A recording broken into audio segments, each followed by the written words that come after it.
No offense to the people here, but I feel like people here, they only know life here. Like, there's a lot of people that are just, like, they aren't really tied to a specific culture. They're just in this, like, huge American melting pot, I guess. I don't feel envious of them. I love my culture so much. Can you say I'm feeling queer today in Russian? Я чувствую гей сегодня. I'm feeling queer today. Thank you, Austin. Welcome back to I'm Feeling Queer Today, a podcast that amplifies the voices of LGBTQ plus young people like me, for listeners like you, whoever you are. Brought to you by the Future Perfect Project. I'm your host, Josephine Levesque. And I'm your host, Aiden Kim. And this season, we are taking a queer road trip all around the country to answer the big question: what is it like to be queer where you live? This episode is part 2 of our visit to Philadelphia, Pennsylvania. If you haven't already, go back and listen to part 1. Then meet us back here when you're done. I ain't going nowhere. This episode, you'll meet some more artists from the Philadelphia High School for Creative and Performing Arts, aka CAPA, and hear some of their original writing. Plus, the CAPA GSA writes letters to the next generation of queer youth. Take a listen.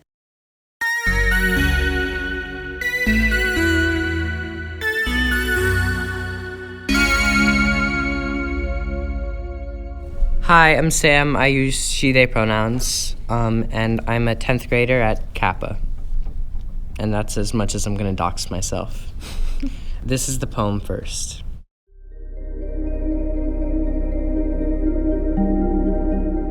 Cross-sectional view of a transgender person aged 15. Dear self, age 8 days. She shimmers in my mind, and he stands fast false in my body. I did not yet know the words describing this respective joy and pain. Did my skin fit on my bones or mind into my body? Perhaps she could be shaped and formed and cut to fit the frame. Perhaps she could just be ignored and go away completely. Dear Senator, you depict me as confused until 18 and demonize me in June. I'm not scared of myself. I've internalized your hatred of who that is. Dear self, age 4. When I was in preschool, my twin had this silver dress. My parents said of course I could, which makes me lucky. When I was 4 years old, I wanted to wear a dress to school. And when I was 4 years old, I changed back into pants. Why did I change? Dear Senator, I'm scared of becoming a martyr. Dear self, age 15. The other day, my mom asked me about the silver dress. She asked me why I changed. She asked me if I already knew. Knew what? Knew that I was trans or that I couldn't be? Did I already know that I had to conform to masculinity? And when I was told to be myself, provided I was male, did I know then that it was not true? And even now, do we know that we can be ourselves? Dear Senator, step down from your lectern and see that we are humans no less than you. Know your vitriolic declarations maim and scar and kill children like me. Dear audience, I try to find who I am. I'm still trying, but I figured out part of it. I'm not confused, I'm not a man, I'm not a monster, and it's not my job to make you comfortable. I'm right here and I'm myself. Accepting that is up to you, but you cannot change my soul.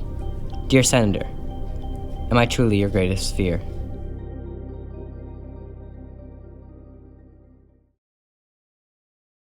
I joke about it a lot, but I was a really gay kid. I was always trans. This isn't something that developed or occurred. I was happy when the crossing guard referred to me as a girl, or I remember wanting to get my hair put up with all the other girls at my preschool. I must have been like 3 or 4, and I just got in line with all the other girls, and I got a little ponytail, and all of our hair was short, so stupid little ponytails on the top of our heads. I didn't write this poem with a specific senator or even politician in mind. I wrote it more for the general current GOP. I wish they knew this about being trans, and honestly, I think some of them do. Trans women are not your problem. Trans people in general are not your problem. It's not about trans women in women's bathrooms. It's a manufactured crisis to scapegoat a marginalized community. I don't think there's a trans woman in the world that wants to be a political subject. I think they just want to live. I certainly do. But we're put in this place where we become this spectacle and this talking point. And we're going to fight back on that. I'm currently involved, and we have these different learning networks that split up different schools into groups. So Learning Network 15 is a lot of the schools that you think of when you think of Philadelphia. And I'm a member of the student board. I've been on a panel at the School District of Philadelphia discussing student leadership.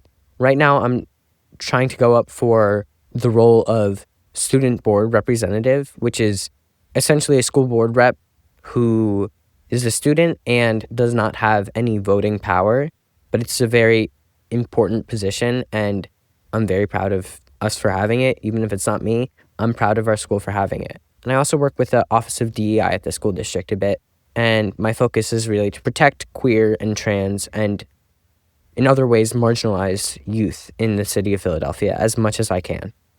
I've done some stuff within our school about creating more gender-neutral bathrooms because CAPA we have a lot of gender nonconforming students, and we have significantly more female-identifying students than male-identifying students.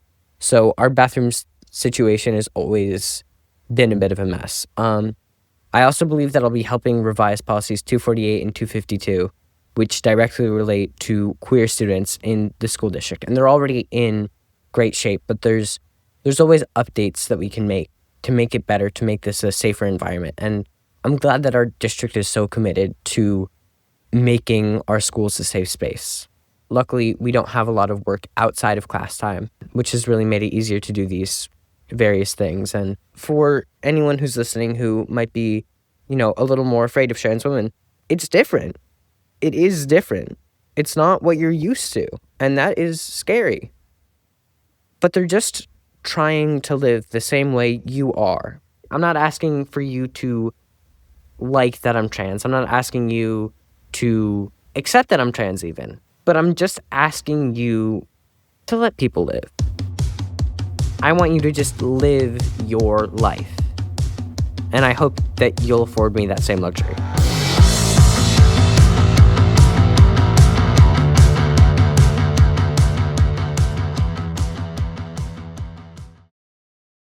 I'm Brooklyn, and I go by she, her. They is also fine. This is a very personal poem to me. But yeah, it's called The Day I Spoke with Death.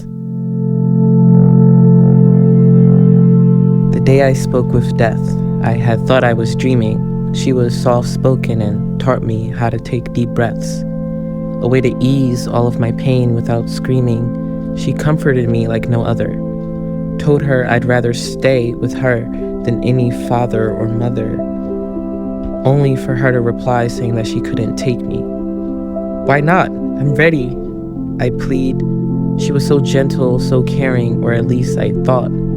But still, she led me on and left me to rot. In this waking world where every step taken is pain, why couldn't you remove me from this mortal plane? The kiss of death is all I want. It is all I need. Without it, I'll never be freed. The day I spoke to death, she told me that she'll love me forever, gave me a hug, and as she restored my breath and left, sad that as of right now, we couldn't be lovers. I feel like a lot of people see death as a scary thing. It's something that it happens to every living thing, so I feel like death doesn't have to be scary. I think of my favorite depiction of death, the entity, is Neil Gaiman's his Sandman stuff, and death is usually in those books. Death is usually so gentle, calming when she taking someone to the afterlife. She's never pushing you or scary. She's a gentle person. So that's kind of what I thought of.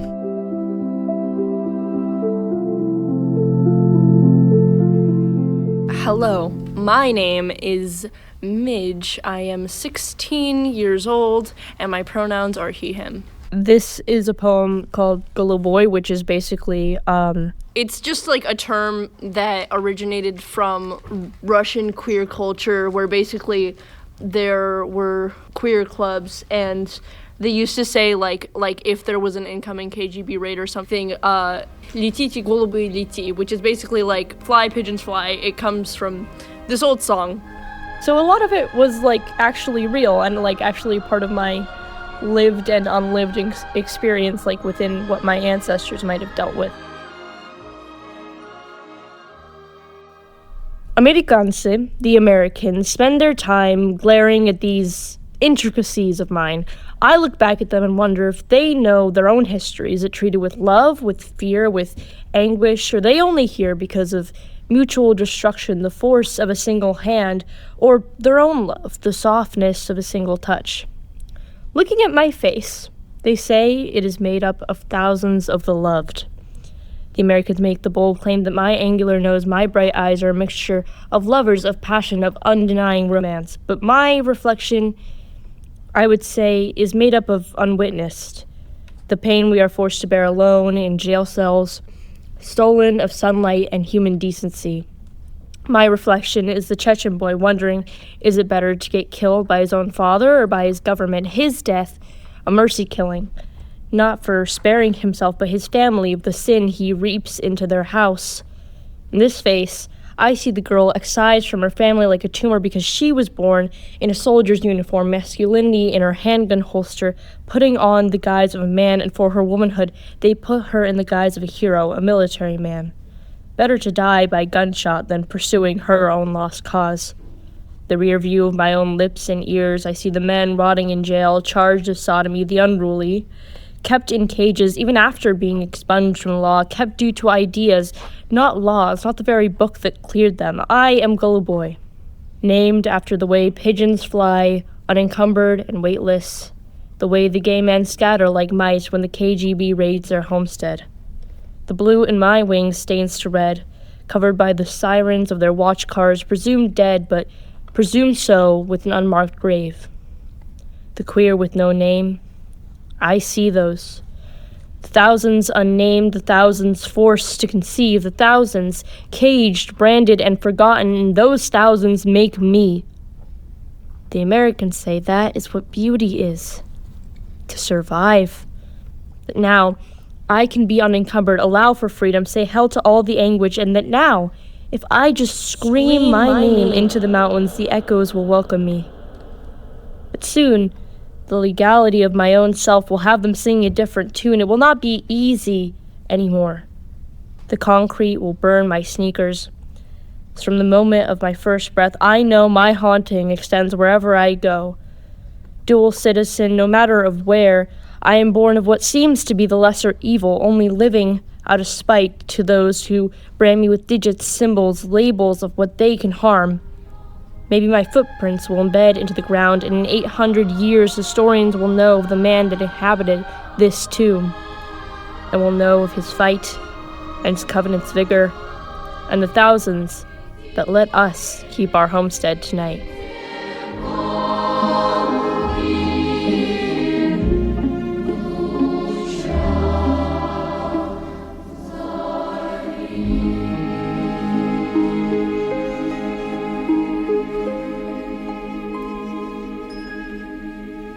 My parents were both born when it was still the Soviet Union. My mom in Ukraine, my dad in Russia.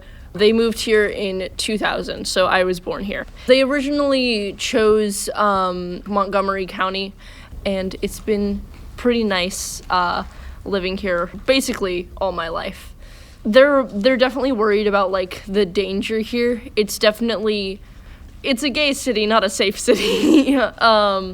They like it, but it's so different, you know? Like, I feel like they can't really, like, compare it, because most of our family is still there, so we still go, like, frequently. It's a beautiful country, like, it's a beautiful place. I thought about living there, specifically in Moscow. They have all these, like old churches that all have this very, like, colorful spirals on buildings, and it was just, like, the sun was setting, and I was just like, wow, I want to be here, like, forever.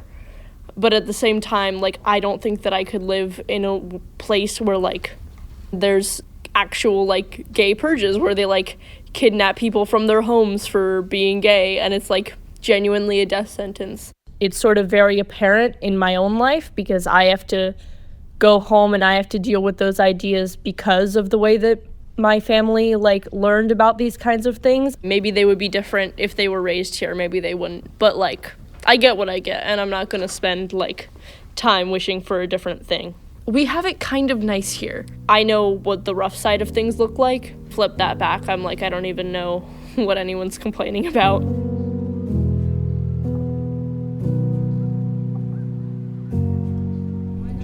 Do you remember when we talked about that we were all ancestors? We're all ancestors of the people who will come after us. I was wondering if maybe we could all write just really, not a big long thing, but just something, like a message to the people who come after us. Okay, my name's Eden, and I use they, them, or he. I'm Kiara, and my pronouns are she, her. My name is Midge, he, him.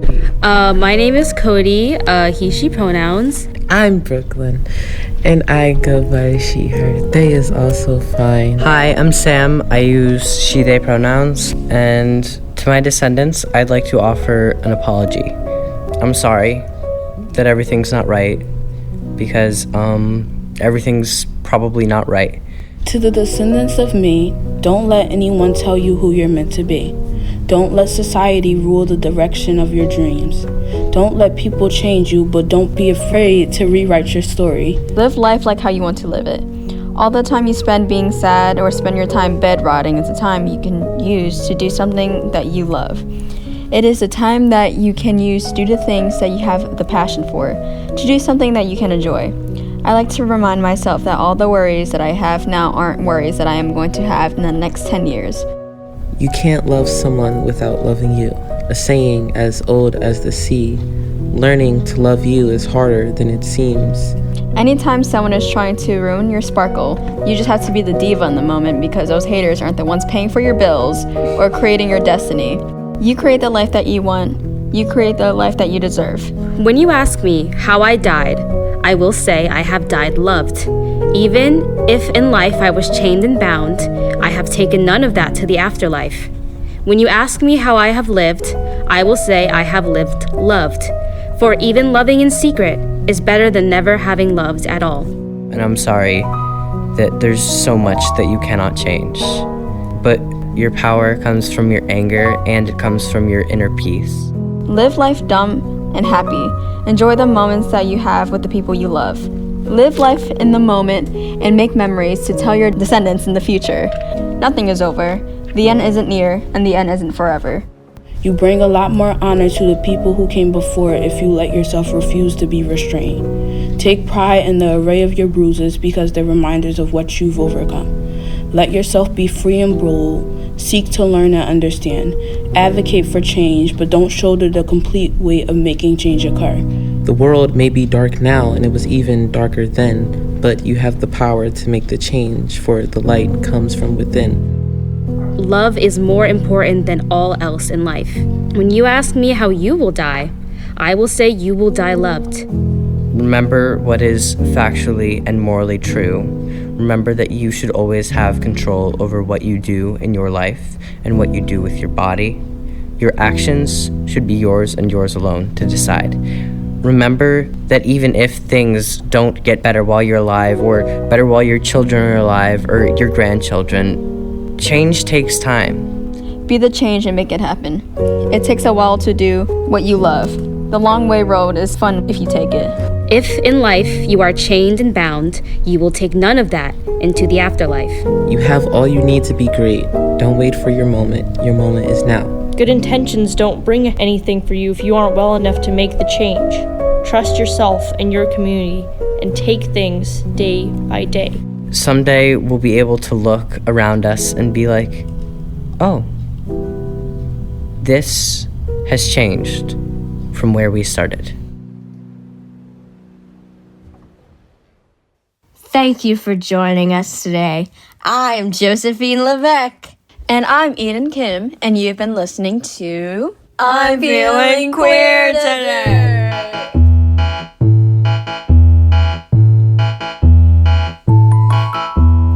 If you like what you hear, please please give us a 5-star rating and share this show with your friends, family, or even Angela Lansbury. A 5-star rating goes a long way to support us in making more episodes of the podcast. If you are new here, welcome to the party. Make sure you go back and check out seasons 1 and 2. We want to hear from you. That's why we set up our own voicemail box for you, our listeners, to leave us a message. Go to speakpipe.com/IFQT and drop us a line. That's speakpipe.com/IFQT. Let us know what you think of the podcast, any topics you want us to cover on the pod, and don't forget to ask yourself, how am I feeling queer today? For more information and resources about this episode, check out the show notes in the description or check out thefutureperfectproject.org/podcasts. If you are a young person you know is currently in a crisis, visit thetrevorproject.org for LGBTQIA+ specific support through text and chat, or call 1-866-488-7386. These resources will be in the show notes too. To learn more about the Future Perfect Project, head to our website, thefutureperfectproject.org, and find us on social media at The Future Perfect Project. Thank you to all our wonderful contributors this episode, Midge, Sam, Brooklyn, Kiara, Cody, and my lovely co-host, Eden. And a special thank you to our amazing theater teacher and faculty advisor for CAPA's GSA, Jennifer Marie Cramney. This episode was recorded in Philadelphia, PA. Go Birds. And produced by Trudy Pooks, Miles Tripp, Emma Jane Soslowski, and Celeste Lacine. IFQT is produced by the Future Perfect Project with support from Radio Kingston, WKNY, Kingston, New York, and our I'm Feeling Queer Today podcast cohort, Alex Massey, Parker McKenzie, Samuel Smalls, Lily Moeller, Eric Eubank, and Zorian Edwards. Our theme song is performed and composed by Alex Massey and produced by Emma Jane Soslowski. Additional music from Epidemic Sound and BDH Choir of 1983 performing La Titi Golubój, or Fly Doves. Episode editing, mixing, and mastering by Emma Jane Soslowski. This episode was hosted by me, Josephine Levesque. And me, Eden Kim. Special thanks to executive producer and mentor Celeste Lacine, as well as Future Perfect Project team members Ryan Amador, Kika Wan, and Aliyah Jamil.